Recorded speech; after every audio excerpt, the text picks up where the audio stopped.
Hi everyone. So today, inshallah, we're gonna continue Surat Maryam from the where we begin. I think we finished 2 pages now, or more than that actually. Yeah, 3 pages. And we're gonna discuss the name of Allah Al-Wadud, the most loving, and how we use it on our daily life. You're gonna enjoy getting to know in that part because it has lots of emotions and lots of deep meaning, especially for us as women. So last session, we talked about Ismullah al-Aziz, and we said that it's from Azza, or from, let's say, glory, or something that is valuable. And we discussed also how to apply it in our life. Hopefully you could see it in your daily life, or you keep remember it in your daily event, and how to do tasbih with Ismullah al-Aziz. So inshallah today we're gonna speak about Ismullah al-Wadud. But first we're gonna do tafakkur and tadabbur, or thinking deeply, or taking the insight and reflection on the Surat Maryam, and then we will get to Ismullah al-Wadud. Okay? So the last time we reached to this ayah, as I remember, Bismillah ar-Rahman ar-Rahim, فأتت به قومها تحمله قالوا يا مريم لقد جئت شيئا فريا. So after Maryam has Isa alayhi salam, she was actually worried when Allah told her, okay, eat and drink and don't worry. He's like giving her the assurance that don't really think about it. I will take care of it. I will be the one in charge to respond in behalf of you for your people, because she knows that she's something abnormal. It's kind of miracle. It's ayah that she had a kid without having a marriage or without having a husband.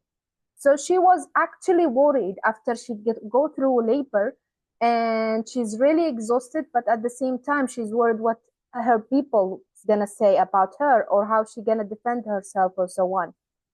So this is from Allah al-Mercy, that He told her, don't worry, just take care of your health, take care of your physical and mental health, because He told her, eat, drink, and plus qarri ayna. Qarri ayna is something, when you see something you feel happy, or you see something that makes you feel good. So it's also Allah is focusing on the mental health. Okay, so He told her, don't worry, I'm the one who's gonna take care of explaining, or let's say defending you. Okay, so she went to her people carrying Isa alayhi salam. Then they told her, like, Maryam, how come you bring something so shay'an fariya? Fariya is something very big, something abnormal, something bad. Like, how come you bring that? And she was known to be a very good girl. She was known to be from Salihin, someone who's doing always in her mihrab, doing worshipping and so on. So they found it that so absurd that you are doing something big like that. So then they told her, يا أخت هارون ما كان أبوك امرأ سوء وما كانت أمك بغية. So they start wondering that even your family, your father was not a bad person, and your mother was not a bad woman that she's used to do zina and so on. So how come you as a daughter, you turn to do that? So they already start judging her without even just asking, without even given her the chance to explain. They already give this judgment that, okay, how come you became like that while your family actually was not like that? So here is a lesson for us, is that don't be so judgmental. Give the other person a chance to explain themselves, to explain or to represent themselves. Sometimes we rush into conclusion, because this is the most common idea, the stereotype, or the, if we saw someone and we know she's not married and she has kids and so on, then this type of judgment, and this is type of su'u dhan, when you, inna ba'da dhanni ithm, Allah said that try to avoid thinking badly or judging people badly because it's ithm. This is sin. You're gonna take on it. So always try to slow down and give the people chance to explain themselves before forming this judgment upon them. Only on their appearance, on their how they look, on the things they do. Let them talk, let them explain what they're doing. Then you will have the chance to whatever judgment you want. But I prefer not to do judgment because everyone has his own circumstances and we are not the one in control to judge. Allah is the only one who have the right to judge people. وَلِلَّهِ الْحُكْمُ جَمِيعًا. So Allah is the Hakam. Hakam means he's the one who's doing the judgment and who's doing the let's say labeling or giving this one al-mu'minin, as-salihin, al-fasidin. He is the one who's giving these names because he is the most known. He is the one that has the most knowledge in all of us. And he knows the intention. But for us as a human, we don't know the intention. So we should not do judgment. Okay. Then she فأشارت إليه. So she pointed at him as Allah told her before. قالوا كيف نكلم من كان في المهد صبيا. They were wondering, how come you're telling us to talk to a newborn? And we know he couldn't talk. Then this is the ayah of Allah, the miracle, the mu'jiza of Allah. Now Isa alayhi salam started to talk as a newborn. قال إني عبد الله آتاني الكتاب وجعلني نبيا. So here he's saying that I'm the worshipper of Allah. He gives me the book and he makes me a prophet. Okay. So when you think about that, see how Allah has did wahi or send this message to Isa alayhi salam of his future. Like he's gonna be a nabi, he's gonna be a prophet, he's gonna give him the book, and he will be the one who let's say tell his people to go and worship Allah, to do da'wah. So from the time that he's a newborn, Allah has already given him the message that he was supposed to deliver. And there is something I just remembered, by the way, in the story of Maryam, that Allah has sent نفخ فيها الروح. وأرسلنا, this is the ayah, let me just go back.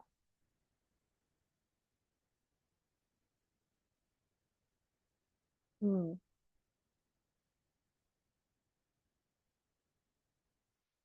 remember when Allah, how Maryam became pregnant, that Allah sent his ruh from her to her.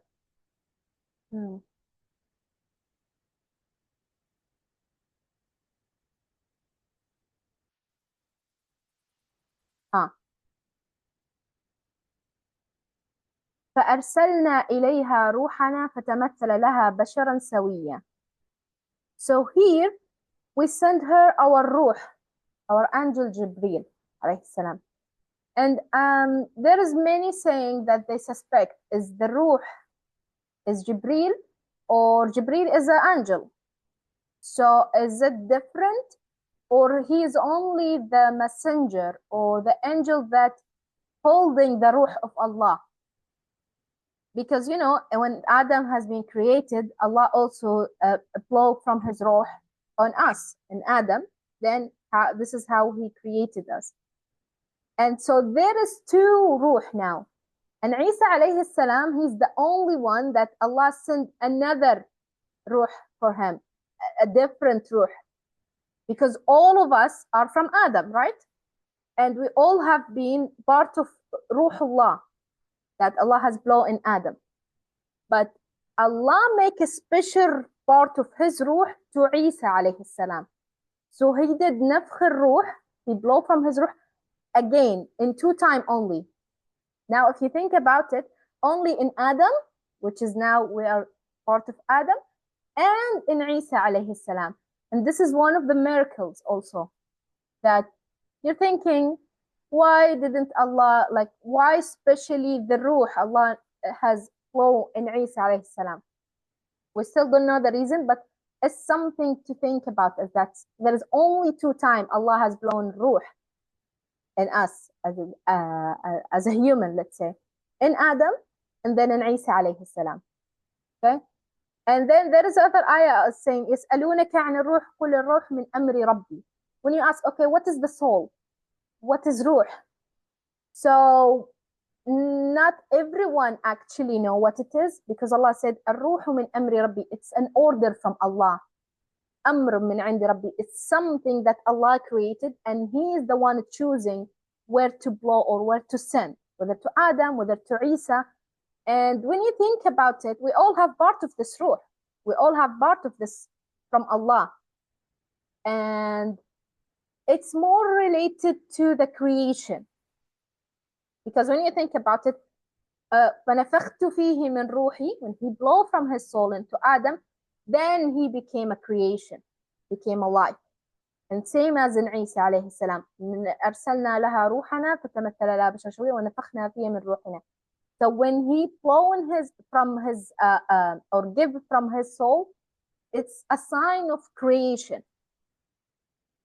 So it's something, we don't know it is an angel, but I don't think it's an angel. It's something different that Allah has created, and He is given a command to it to be part of this or part of that. And we have part of it because we are from Adam. So it's something to reflect on and think on.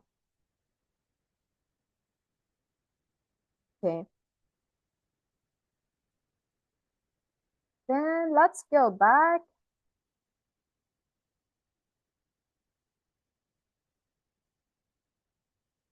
Okay.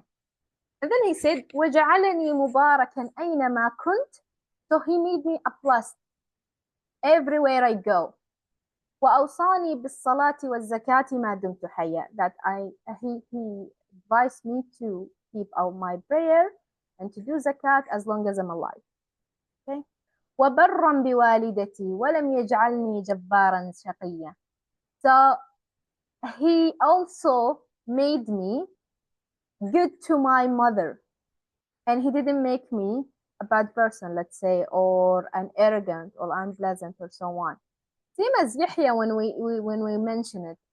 So here when you see like most of Allah's ayah and miracles, especially for kids, like when Allah bring Yaqub Yahya and he asked him for a kid, and then Allah give him Yahya, and he give him someone very nice, and Yahya is not a bad person. Same word when he said that. ولم يجعلني جبارا شقيا واجعله ربي رضيا ولم what is that?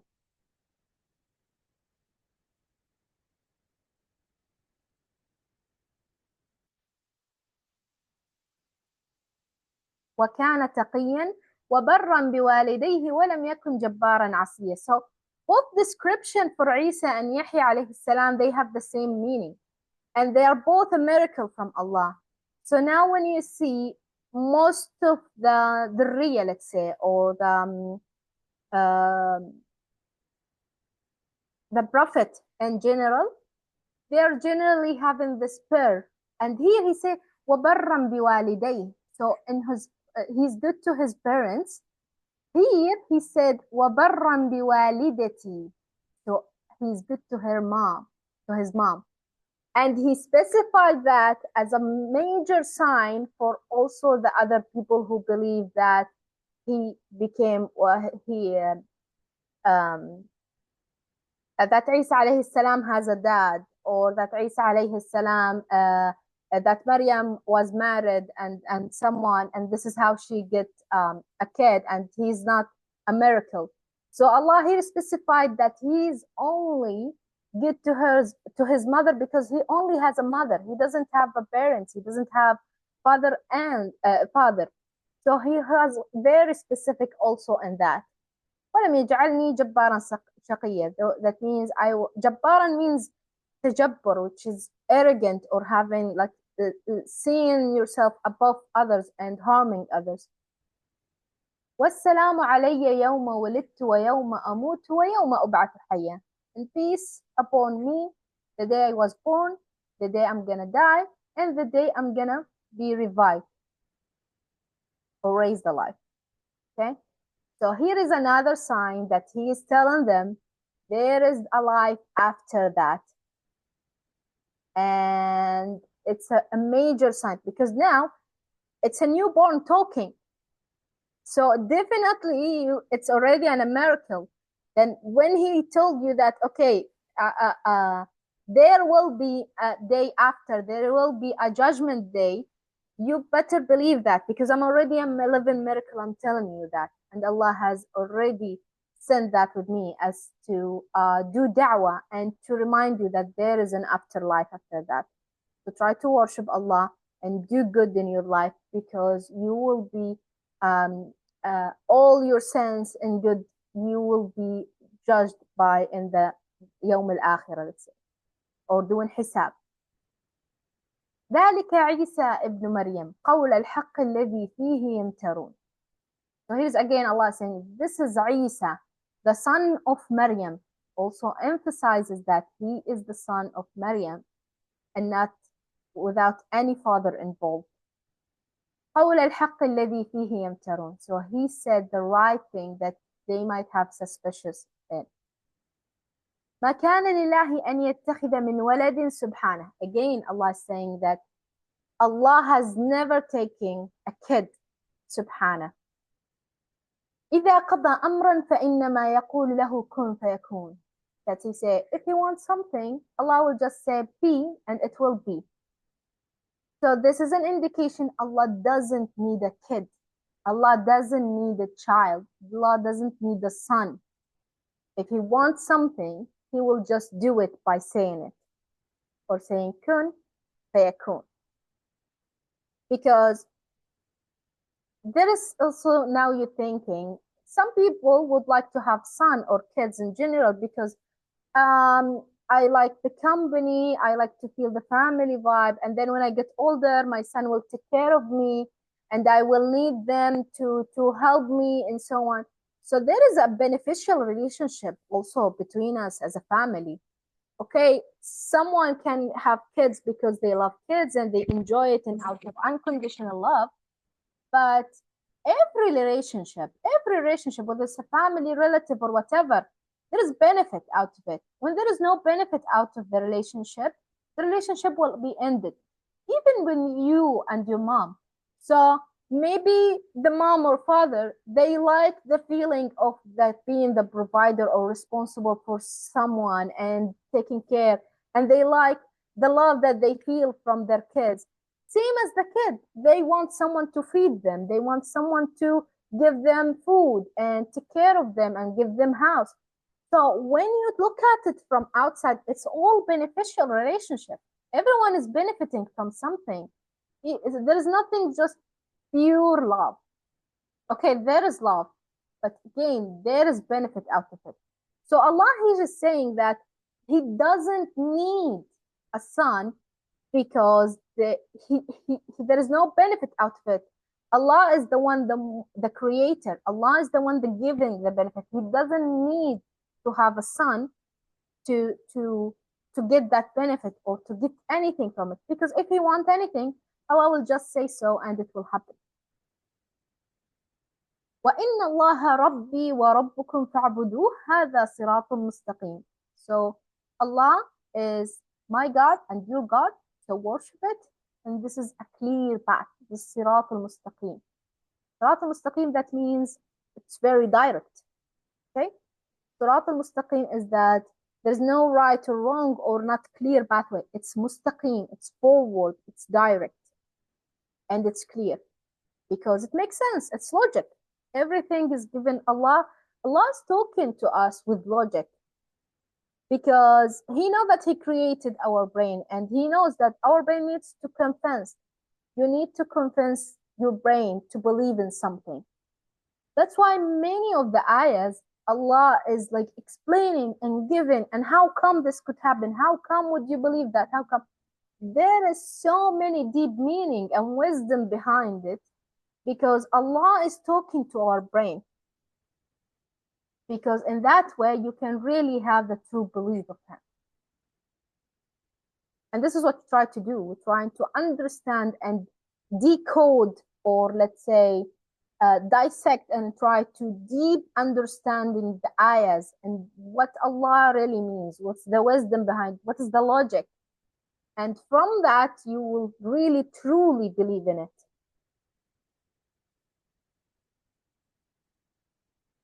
Okay. Then Allah said, فاختلف الأحزاب من بينهم فويل للذين كفروا من مشهد يوم عظيم. So there was so many different parts in their people, and they were indifferent between them. So Allah is saying that they're gonna have, for the people who did kufr or didn't believe, they will have a major scene of, let's say, war, torture in the judgment day. Then Allah said, أسمع بهم وأبصر يوم يأتوننا لكن الظالمون اليوم في ضلال مبين. So Allah is mentioning these stories for us to listen and to have the insight. Absar means looking, but not in the normal looking. You remember when I said Absar is like more insightful looking. Like you're thinking deeply of whatever you have seen. So Allah is mentioning this ayah to get, or to the story to get more deeper reminder, or giving the wisdom out of it. لكن الظالمون اليوم في ضلال مبين. So who did burn for her injustice for himself, he will be in dalal, he will be lost. وأنذرهم يوم الحسرة إذ قضي الأمر وهم في غفلة وهم لا يؤمنون. So Allah here is also saying, warn them the time of the day of Hasra. Hasra means regret. So this day will be a regret day for the people who were, let's say, as he mentioned, like carelessness, or they were not aware of what's going on, or they're not aware, or they didn't care about the adab and the Jannah and the hisab in general. So this day for them, the judgment day, will be the day of their regret. This is how Allah mentioned it. إِنَّا نَحْنُ نَرِثُ الْأَرْضَ وَمَنْ عَلَيْهَا وَإِلَيْنَا يُرْجَعُونَ. So we will inherit the earth and whatever who's there, and they gonna come back to us. So here is the major point of what we are living, is that we're originally from Allah. We're originally, Allah has created us.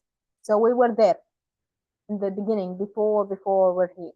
So there is one theory, I heard it from some of the thinkers or the scientists, and they said that we already been created before, all of us, and Allah tell us what's gonna happen in our life, and then we accept the challenge, or we accept that, okay, we're gonna go there and we're gonna be that, but we forget. Allah gives us this thing that we forget. That's why lots of ayah, Allah said, أفلا يتذكرون وذكر فإن الذكرى تنفع. ذكر means let them remember. So when you think, what remember? Remembering what? There's many ayahs. If you go deep in Quran, there's lots of ayahs saying remember, remember, remember. And there is something called al-ahd, which is like a contract between us and Allah. So some theories saying that we had this contract, we have this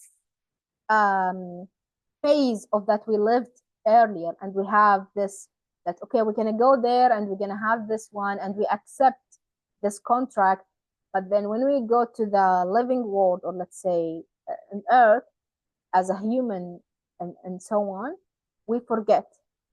So this is how we do in Quran, that we remember, or we're going back to Allah more of what we are have experienced before.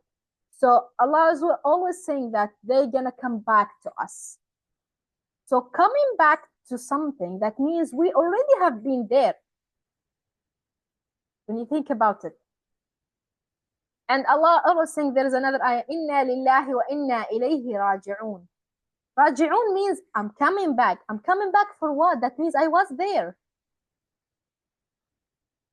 When you think about it, right?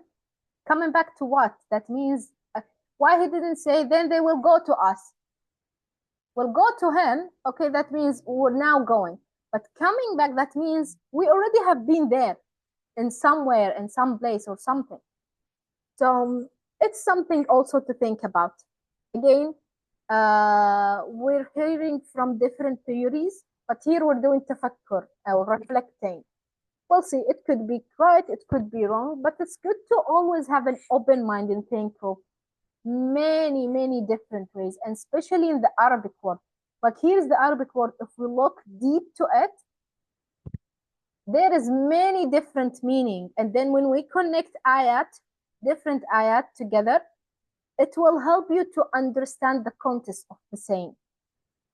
So it's a good something to think about. Okay. طيب.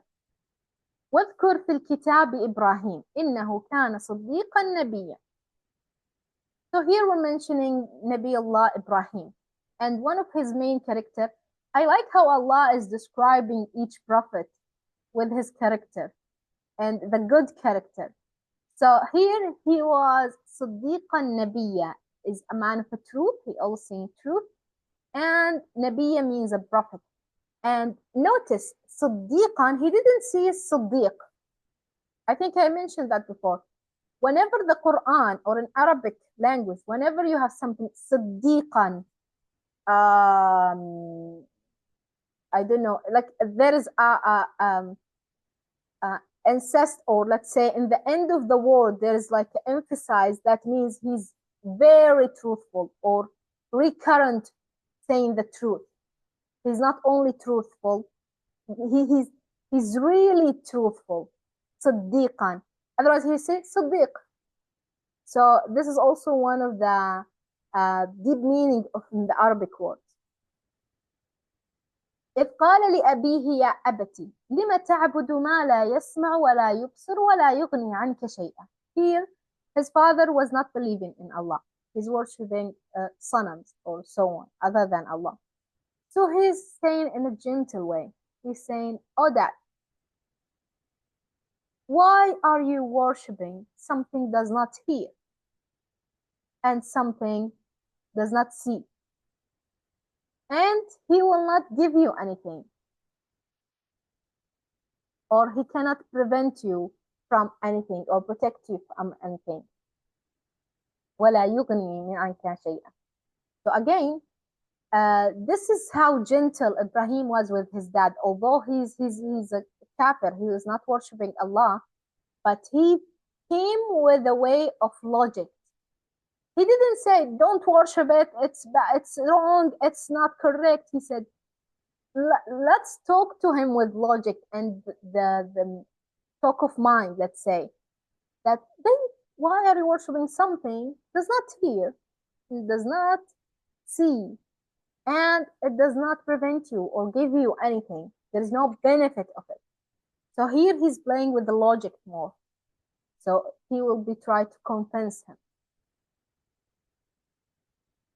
يا أبت إني قد جاءني من العلم ما لم يأتك فاتبعني أهدك صراطا سويا. Here's again he's saying, oh my father. Again, this is a gentle way of talking to him or to get close to him. إني قد جاءني من العلم, I have given some knowledge that you have not received. So follow me, I can guide you to a correct and the right pathway. يا أبت لا تعبد الشيطان إن الشيطان كان للرحمن عصيا. Oh father, don't worship shaitan, because shaitan is for the Rahman. He didn't believe in Rahman, or he's against of Allah. Okay, So here again, anything against Allah, anything against Islam is from shaitan. Whenever you have bad thoughts, when you have a thoughts of doing some sins, no, it's shaitan. Anything against whatever it's toward Allah, that means it's from shaitan. So always just say "Asta'idhu billahi minash shaitanir rajeem" and know this is not the voice of Allah. Allah only will give you the voices that guide you to Him, or make you do something good for yourself, or doing good deeds. But anything that tell you to do something bad, to do something harmful, to do some sins, it's from the shaitan.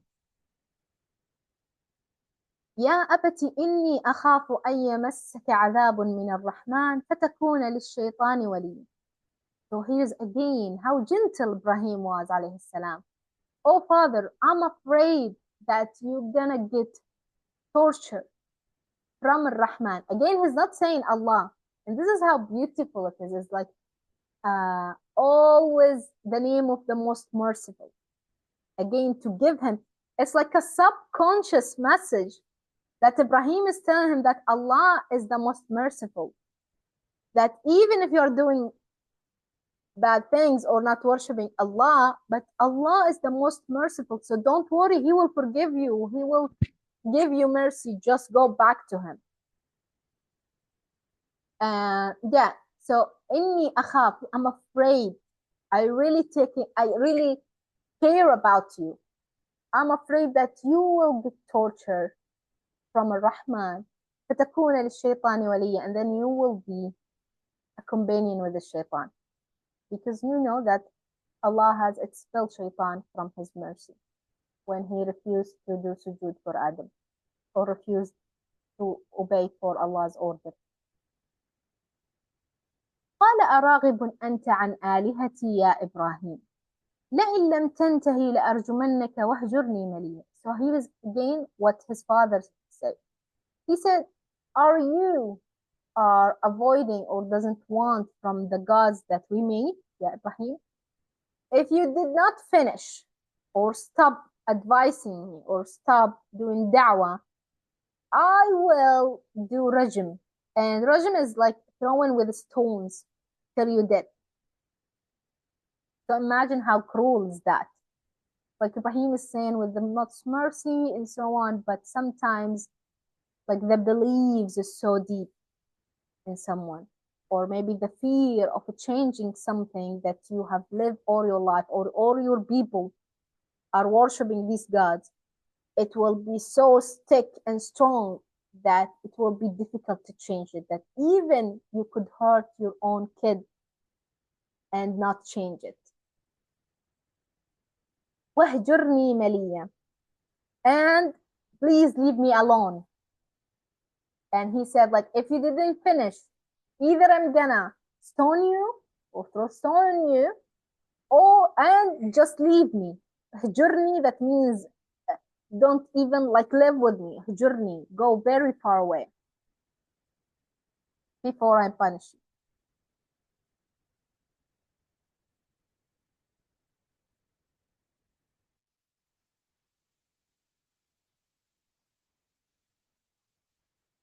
So Maliya here, I'm not sure the meaning of it, but here they say, so get away from me safely.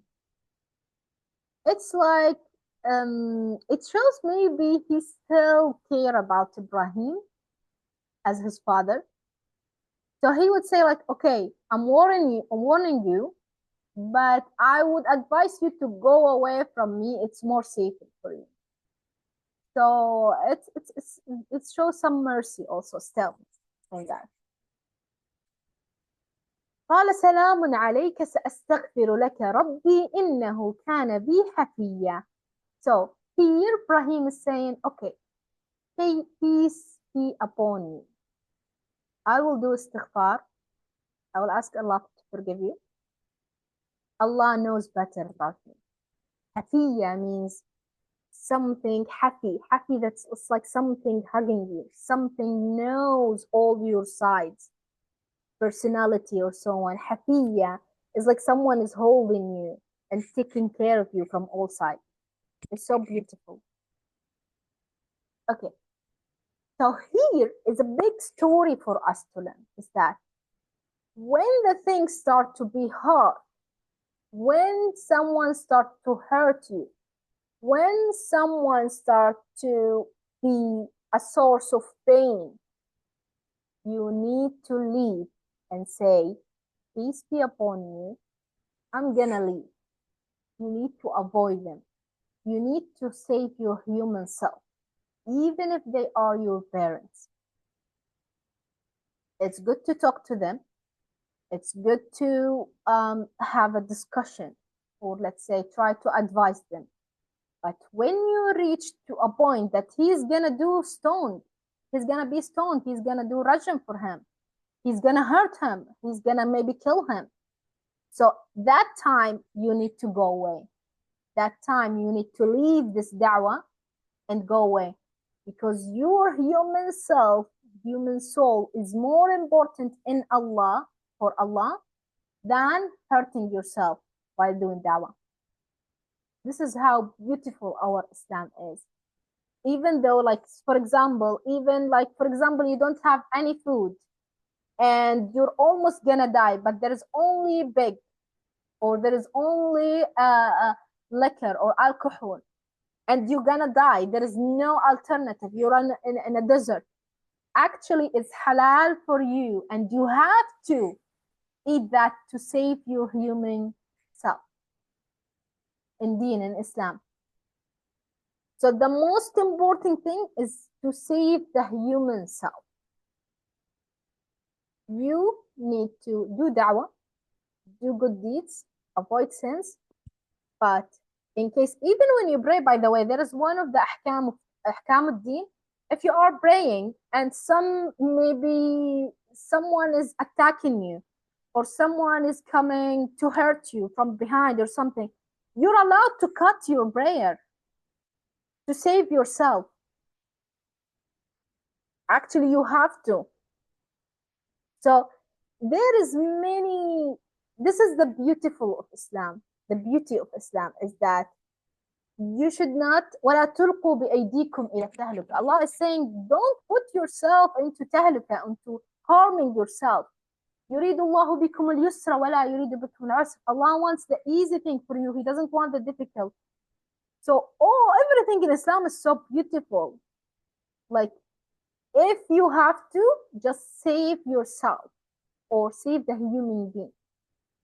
In that time, everything that was halal, if it's the only reason, Allah said it's if it was haram, Allah is saying it's halal for you just to save yourself.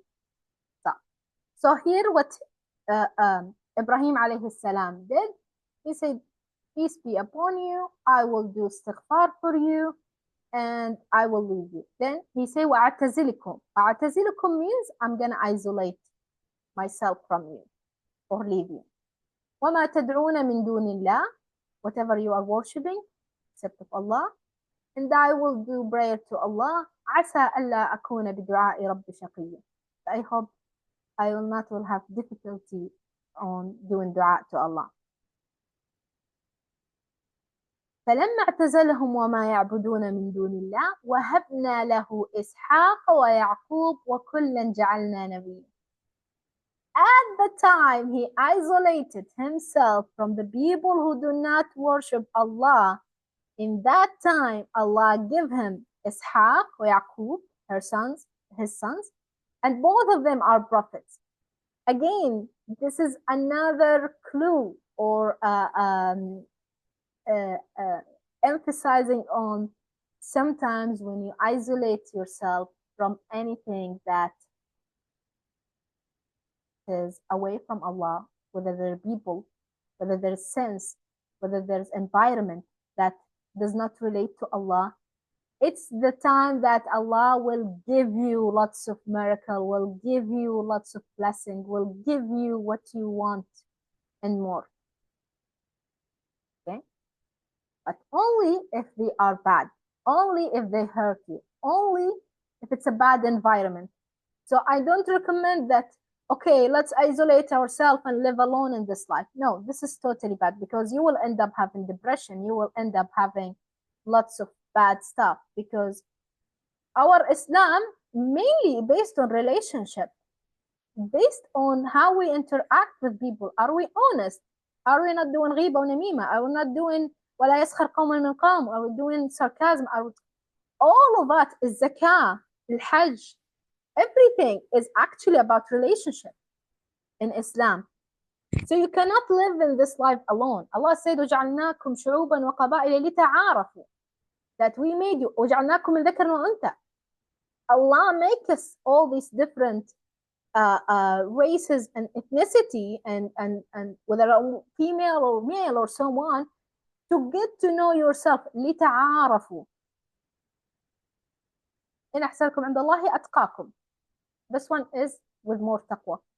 So you isolate yourself from the bad people or the one who have bad influence, because if Ibrahim stayed there, he might really be convinced and then turn to worship someone other than Allah, because it's his father, it's his people, all of them, and they warn them, if you didn't do that, we're gonna do stoned, you're gonna be stoned, or we're gonna do something bad to you.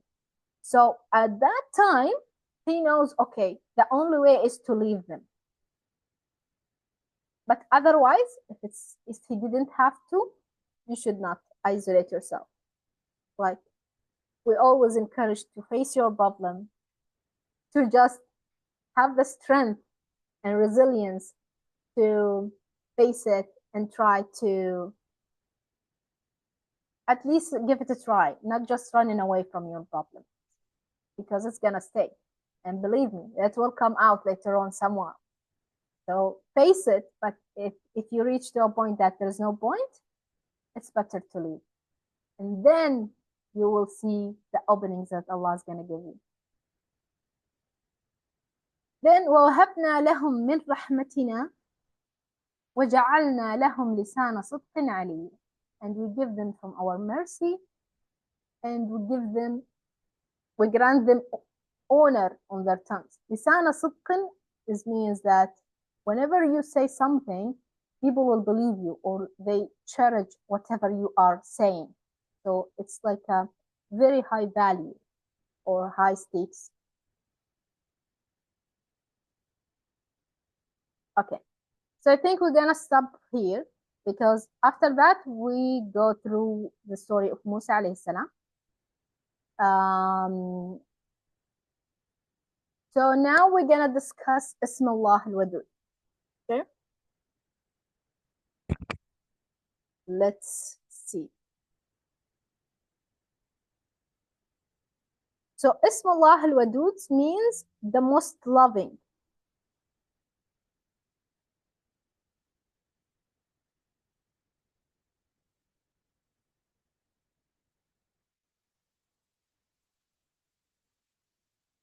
So al-Wadud is coming from wad, the original word of wad.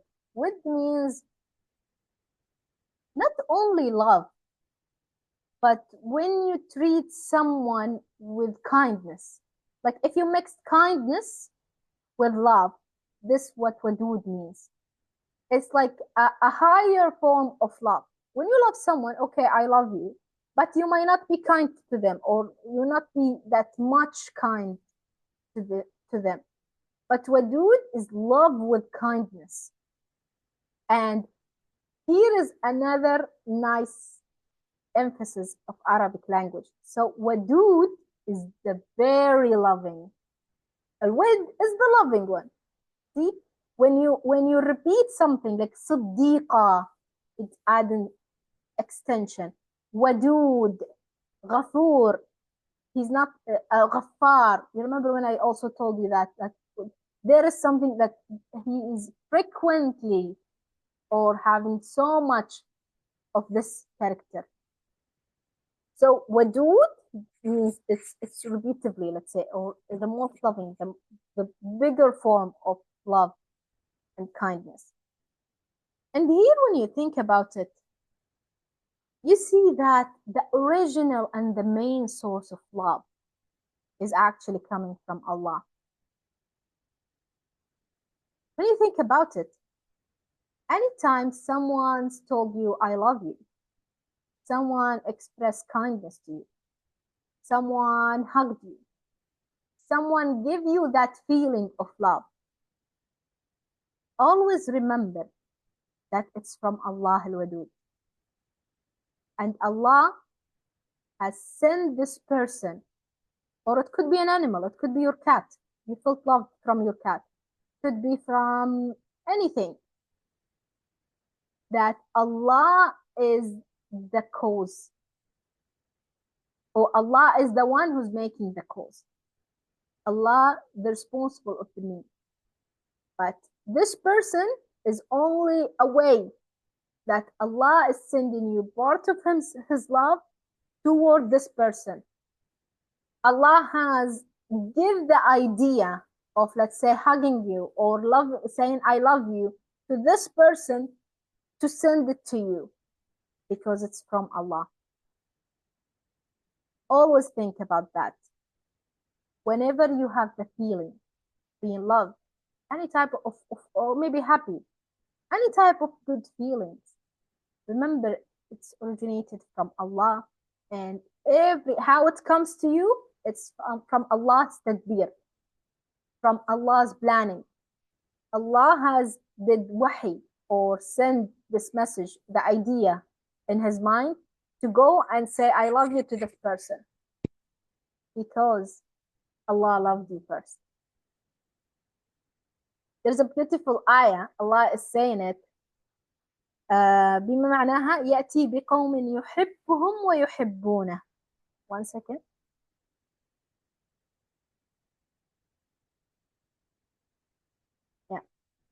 يا أيها الذين آمنوا من يرتد منكم عن دينه فسوف يأتي الله بقوم يحبهم ويحبونه.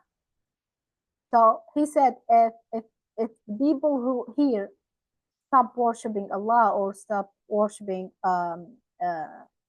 like they have kufr, then Allah could come from another people that he loved them and they loved him. So who loved first? Allah. يحبهم, Allah loved them and they love him. ويحبونه. So know that whenever you feel love to Allah, or you feel that I love Allah, that means he loved you first. That's why now you love him. It's so beautiful. So beautiful that it's originated from Allah. Whenever you have a moment that you feel the love from Allah, know that he loved you first. That's why now you feel that you love him. So beautiful. And same as what we mentioned, if you receive that feeling from anyone around you, feeling love, knows it's from Allah. And there is hadith, I'm gonna get it to you.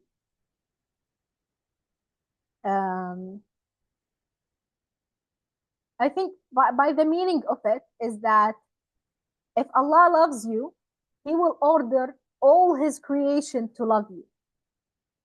So you will find out that you will feel, hey, I noticed that people start to love me, or it's weird, why did this person, a stranger, like he was kind or treated me nicely, or he said I love you. Or when you have this feeling of being loved, it's also because Allah has loved you. Then he ordered every creation or his creation to love you.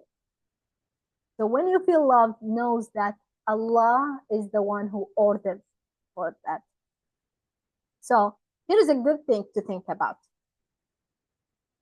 When you want to feel that feelings, whenever it's happiness, love, joy, whatever feelings you aim for, okay, always try to pray and ask Allah for the feeling to increase, or from that feeling, not the goal. I'll give you an example. Maybe you love the feeling of being successful, the feeling of achievements, the feeling of also being loved, or so on. But then you think only by getting this job and this career, I will be successful. So I pray Allah, oh Allah, give me this job. Actually, I'm not going to say it's wrong, but it's better to say or aim in dua for the feeling you're going to get. And don't concentrate on the way or how it's going to happen. Because Allah could give you success by many other means, maybe not this job. And same as love, maybe you ask for a perfect partner or a friendship or any type of relationship. You feel, okay, I want to have this kind of relationship because I want to feel love. This is the end result. By the way, every goal, the end result of it is a feeling. You want this job because you want to feel something. You want this person because you want to feel this something. You want this education, you want to feel proud, whatever. So every goal is actually the end of it. If you go deeper, it's a feeling that you want to achieve. So ask Allah for the feeling, not the means or how it's going to happen. Because Allah can give you the same feeling from different resources. So don't limit yourself into one resource. Maybe this is not good for you. Maybe this career is not good. Maybe this person is not good. But you can have the feeling that make you happy, the one that you wanted, from many different ways. So ask Allah for the feeling, not for the way. Because Allah is the one responsible to articulate how He's gonna give you your feeling. يُدَبِّرُ الْأَمْرِ. He is the one who's planning and doing what is best for you. So don't consume yourself thinking, no, I want it this way, then next, then like that. No, don't draw the way to Allah, to draw the way on how you want to achieve your goal. Just ask what you want to achieve, the end result, and Allah will take care of everything. See, as the story of Maryam. Allah just tell her, do so, which is not talking to anyone, and enjoy and mind your business, eat, drink, and enjoy in this, and leave it for me. And I will take care of it. She didn't ask, oh, but Allah, how are you going to say? But Allah, how come? But Allah, don't ask for the way. Just ask for the end result.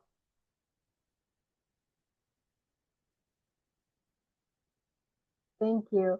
Yeah, so ask only for the result, for the feeling, the aim, the end thing that you want to achieve. Because, life is could happen in different ways. Allah can make things you never imagined how it's going to happen in this way. So don't be specific on how it's going to happen. Be specific on what you want in the end result. Okay? And always know that or notice that the origin of every feeling is from Allah. You see, we mentioned Ismullah al-Aziz, al-Rahman, and there is other names we're going to mention it. It's all characters of Allah. And it's all also reflect a feeling. Al-Rahma, mercy, Al-Izzah, the glory, the proud, the high value, Al-Wadud, love. So all these mentioned, Allah is the main origin. That's why it's one of His names. Al-Wadud. Al means the most. In Arabic, Al is the most. Wadud is a character or a description. Al-Wadud is the most, is the main origin, the main source of it.